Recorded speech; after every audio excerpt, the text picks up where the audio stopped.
cuando vemos las obras en la mayoría de los templos, a veces están cerca de cirios o veladoras, o cerca de una ventana por donde pasa el polvo, el viento, los insectos, o muchas veces por pretensiones de los responsables, un padre o alguien se puede considerar apto para pintar y le agrega cosas que no se deben, o intenta repararlo según ellos, y el aspecto que dejan pues confunde al público. O pues simplemente el no utilizar plumeros o trapos húmedos para limpiar la pintura. ¿Cómo se debería de limpiar entonces? Con un plumero seco, con un material seco para evitar que la humedad pasme el barniz. Porque mucha gente piensa de que la humedad quita el polvo. Sí, puede hacer esta abrasión, pero el polvo se queda adherido a este barniz y el barniz al recibir esta humedad se vuelve pasmoso. Por supuesto. ¿Las luces también la dañan? Las luces... Por ejemplo, un flash de una cámara. Así es, el flash es prohibido en la fotografía de las obras debido a que puede llegar a cuartear los átomos de los pigmentos. Por eso se prohíben. Tenía la duda. Y ahora, ¿nos podrías explicar cuáles son los daños que presenta esta obra que tenemos aquí? En general, cuando recibimos una obra necesitamos hacer un diagnóstico. Y aquí gráficamente se ha ilustrado este diagnóstico mostrando en esta obra varias deformaciones. Como pueden ver, hemos hecho estos símbolos para representar los daños. Por ejemplo, el repinte, lo que les decía. Si a alguien se le ocurrió de que el cuadro le faltaba un embellecimiento, entonces se le ocurrió poner un marco de color negro que tenemos en el cuadro, pero que es de pintura Vinimex. Y obviamente en el siglo XVIII no existía Vinimex. Pero al hacerlo, lo hace sobre personas, como lo podemos ver aquí en los atributos o los martirios del santo. Entonces, ahí nos está ocultando una información y está agregando un elemento que no es compatible con la obra. Por el otro lado, vemos la pérdida de bases de preparación aquí debido a que seguramente el cuadro alguna vez fue enrollado y se ven las roturas que podemos apreciar aquí y aquí.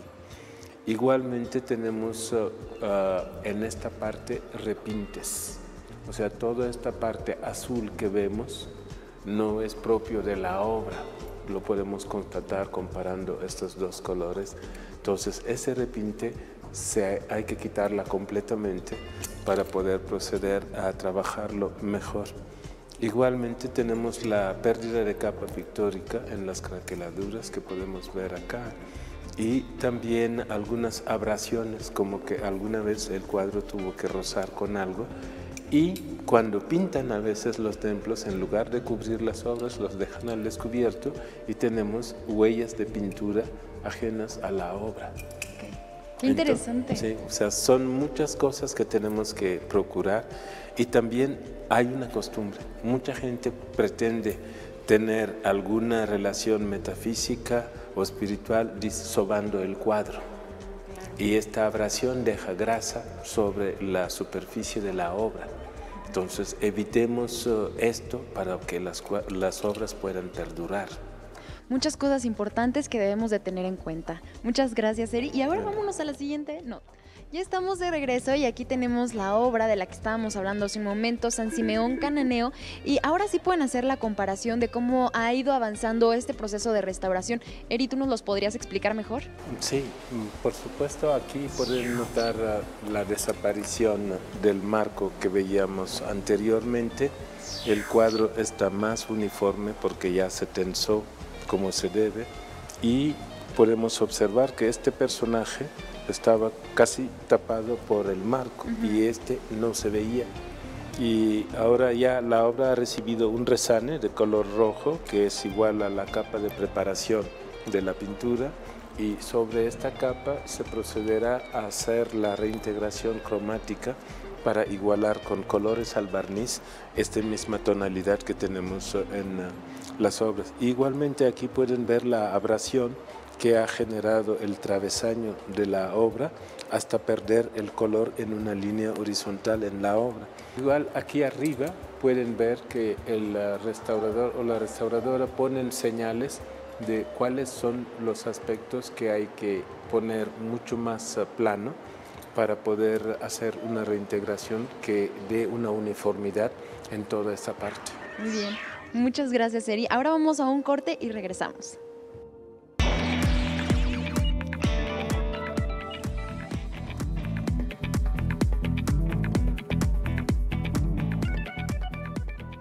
Y ahora está con nosotros la restauradora Carla Gutiérrez. Muchísimas gracias por acompañarnos. Gracias por visitarnos. Oye, Carla, a ver, dime cómo se llama la obra que estás restaurando. Es San Juan, forma parte del apostolado que está aquí en la exposición y pues es la que estamos aquí trabajando. ¿Aproximadamente cuánto tiempo se lleva la restauración de cada obra? Supongo que depende, pero más o menos. Bueno, en esta ya llevamos 2 meses y pues depende de las cosas que vayan saliendo y lo que vamos encontrando, pues se puede alargar o con los tiempos que tenemos así como estipulado más o menos. ¿A esta qué le falta? Estoy en el proceso de reintegración y después de la reintegración sería el barnizado final. Pues ya casi acá. Oye, ¿y qué es esto que tienes aquí? Este es un tiento, lo utilizamos para reintegrar y no apoyarnos sobre la obra, nos apoyamos sobre y ya hacemos la reintegración. Oye, ¿tú estudiaste una carrera que se llama de restauradora o cómo? A ver, cuéntanos. Es la licenciatura de Restauración de Bienes Muebles que se estudia en la Escuela Nacional de Conservación, Restauración y Museografía del INA. ¿Y cómo supiste que te querías dedicar a esto? En una exposición que fui, había una parte donde había un video sobre la restauración de un cuadro y fue ahí donde me di cuenta que era lo que quería. Muchas felicidades. Muchas gracias. Bueno, pues continuamos con otra nota, no se vayan. Aquí tenemos una línea que nos dice cómo es el proceso de restauración de una obra, pero qué mejor que el maestro y experto en este tema, Eri, para que nos explique. ¿Nos puedes decir? Sí, este cuadro lo hemos hecho para guiar al público sobre los procesos de restauración que aplican en una pintura de caballete. En general, iniciamos con el registro de la obra, que es la documentación fotográfica que acompaña su historial, su procedencia y sus características. Y posteriormente pasamos a la fumigación porque no sabemos con qué bichos viene. Y luego se empieza la limpieza superficial para evitar los polvos, digamos, o las acumulaciones de microorganismos. Tenemos después el barniz de protección para evitar que se erosione la obra durante los tratamientos. Y luego el velado de protección, que es la forma en que se puede proteger la superficie de la obra y poder trabajar atrás sin ningún problema. Y luego la eliminación del bastidor cuando se requiere, porque hay bastidores que vienen en buenas condiciones y las conservamos. O a veces las correcciones de planos que estamos procediendo en uniformar la tela para que no haya bombamientos o deformaciones. La limpieza del reverso igual se hace en forma de cuadro de ajedrez para evitar que la humedad se expanda demasiado sobre la obra. ¡Qué interesante! Y el reentelado es cuando la tela ya no aguanta, entonces tenemos que poner una tela nueva y con cera resina unir las dos para reforzar la antigua. Para que no se rompa. ¿Y qué es eso de pasta de harina y cola? Este es para hacer un engrudo que solemos utilizar para los velados. Entonces, terminado el tensado de la obra, este engrudo permite que al secar la tela se extienda. Y luego las aplicaciones de bandas perimetrales es cuando la obra en su perímetro tiene realmente daños. Entonces ahí le ponemos las bandas para poder tensarlo muy bien sobre la tela y evitar que no se corra, ¿no? Exactamente. Y tenemos la aplicación de parches también que ilustramos con esa fotografía. Y luego la consolidación que se va haciendo con la cera en algunas partes y luego el montaje al bastidor definitivo y la limpieza del barniz para ver realmente cómo la tela ya con el barniz regenerado quita todas las suciedades que están en su superficie. y a partir de esto se empieza a aplicar el resane y posteriormente... Pero el resane, ¿cómo es? El resane es una pasta que según la capa de preparación de la obra puede ser blanca o roja. Entonces, Por eso hay unas que tienen sí, rojito. exactamente. Entonces es una pasta de cera resina que se mezcla con un pigmento que se llama almagre y así se puede tener la misma entonación de color al momento de aplicar la reintegración. Sí, porque si fuera el óleo se opacaría muy rápidamente, pero aquí el caso no es. Y para que se vea exactamente igual que el tono que Exacto. tiene originalmente. Pero la reintegración tiene una calidad que es lo siguiente, que se hace por medio de líneas verticales para evitar confundirse con la técnica original. Ya, nadie se imagina todo esto. Sí, así es. Entonces de cerca lo podemos observar, de lejos se funde.